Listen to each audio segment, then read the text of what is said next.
So has the most powerful man in the world just recommended ethnic cleansing of an entire population? It would seem so, as Donald Trump has recommended that the US take over the entire Gaza Strip and own it, and the 2 million Palestinians who live there, for whom the Gaza Strip is their homeland, be moved elsewhere.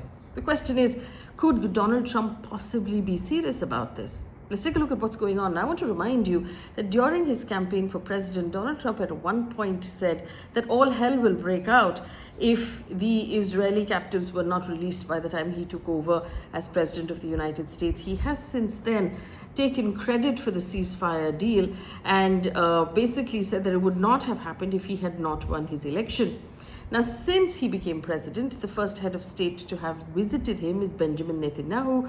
While they had a joint press conference is when Trump made this rather startling statement, and I want to take you through portions of it because some of it is really, let's say, noteworthy to come from the President of the United States. Now, he has said that the US will take over the Gaza Strip, that we'll own it. He has not specified how or what legal aspect he will use to take over the land that belongs to a different country and different people. We will be dismantled, we'll be responsible for dismantling the unexploded bombs and getting rid of the destroyed buildings and create economic development and an unlimited supply of jobs. Now, he's mentioned jobs repeatedly, calling the Gaza Strip a symbol of death and destruction and a hellhole. He said, we will be a great keeper of something that is very strong and powerful, and we will again have thousands of jobs. Mentioning jobs again. When he was asked if the US envisions permanent occupation of somebody else's sovereign territory, he said, I do see long-term ownership position. Again, we don't know how. He's also said that he didn't make this decision lightly, and everybody he has spoken to about it loves the idea of the US owning this piece of land, and that his idea has gotten tremendous praise from the highest level of leadership. He has not specified whom he has spoken to and who thinks this is a great idea, whether this is inside of his government or outside of his country.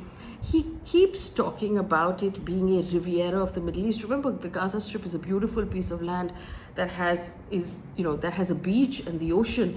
And any real estate developer, as Trump is, would find it very exciting and mouth-watering to actually construct there. He says he imagines the world's people living there, an international, unbelievable place, obviously tapping into his core, which is that of a real estate developer.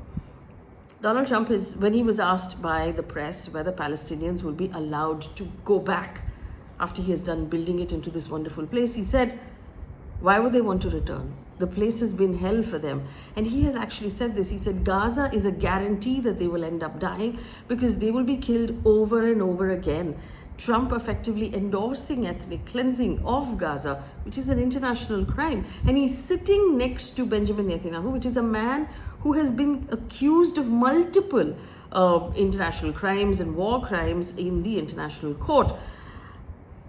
What I found interesting was Trump constantly referring to the destruction of Gaza like it was a natural calamity, and it was not something that was actually done by Israel with America's help. But the first person to agree with him was Benjamin Netanyahu, who basically said that this is something that could change history and it's worth pursuing, and Gaza will never pose a threat to Israel again if this happens. Netanyahu was smirking through this entire press conference in a way that would make all human rights advocates uncomfortable and shudder. I think it would make most humans uncomfortable, but it was really something to note. What's going on really? I want to remind you that in the 1980s, Trump was a developer, a real estate developer in New York. And that sort of showed in the way he was talking in this press conference. I also want to remind you that Jared Kushner, who is his son-in-law and a former senior advisor, had previously highlighted that Gaza's coastline has great potential for development as a development site. And this sort of echoes that suggestion that had come in the past. I also want to remind you at this point that the US has a really slow economy. Remember how in India we keep complaining that our 7.4 has become 6.4? The US's growth rate right now is 2.4. come down from 3.1, which it was earlier. So it's not great. And the US needs to find new markets, new projects, new places to put its people. It needs to make new jobs. Is this what Trump is actually suggesting? Why has he said jobs so many times in that press conference? And I was reading up about this, and there was this one, article in Sky News that suggested that Trump has, by his own admission, been an admirer of the mob in New York back in the 80s, and those were mob tactics that he actually has in some way perhaps adopted and is using right now for geopolitics, which I find quite shocking. The question is, does it work? Perhaps not. Here are the reactions. First of all, Hamas has said that Trump's statements will reignite the region and create a recipe for chaos and tension. Saudi Arabia has said that it rejects any attempts to displace Palestinians from their homeland, and this stance is not negotiable. Now, within America, the Democrats have said that this is absolutely unacceptable. Jordan and Egypt, these are important countries because this is where Trump has suggested that the Palestinians be moved to. Jordan's foreign minister has said that Jordan has an unwavering position that Palestinians cannot be displaced, and that will not change. He has said Palestine is for Palestinians, Jordan is for Jordanians. Egypt's foreign ministry has said that the Palestinian people's rights to remain on their land cannot be moved from them, and that cannot change. One Democratic US Senator, Chris Murphy, has said Trump has totally lost it. The UK has actually very gently distanced itself from this. UK Cabinet Minister Steve Reid has said that Donald Trump deserves credit for helping with the ceasefire, but the two-state solution that to the Arab-Israeli problem is what the UK still believes in, and that's kind of them to believe in it because they were the ones who started the problem to begin with 70 odd years ago.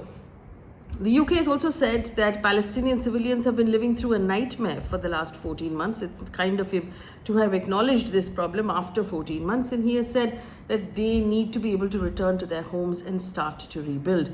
France has reiterated its opposition for the forced displacement of Palestinians. China has opposed this forced transfer of Palestinians to anybody else's land as well. So there doesn't seem to be any sort of voice in the international community agreeing with Trump or echoing his sentiment. It is true, though, that the Gaza Strip right now has been put through hell.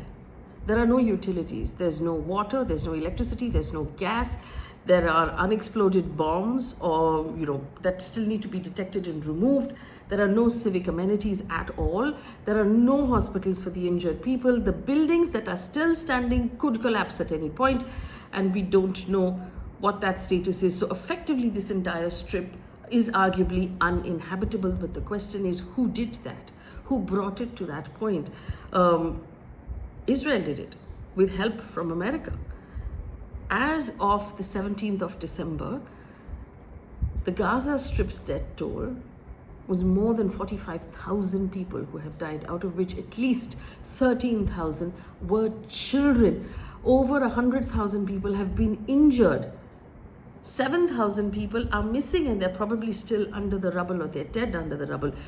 And this is a terrible situation that the global community has allowed to happen and done nothing to intervene. And now we have reached a point where Trump is actually suggesting that the people who are left be moved out entirely.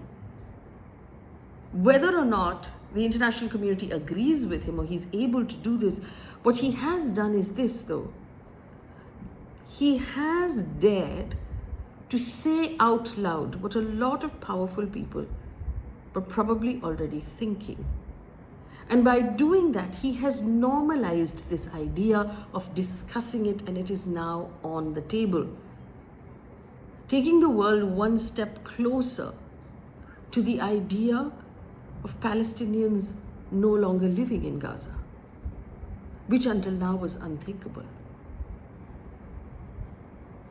It's perhaps easy to say that Donald Trump doesn't know what he's doing, but at this point, I think it's important that we sit up and take notice of what he is doing, because he is arguably the most powerful man on earth.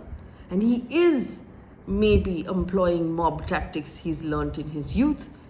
And it does seem like the global community, which has been caught by surprise, doesn't really know how to respond.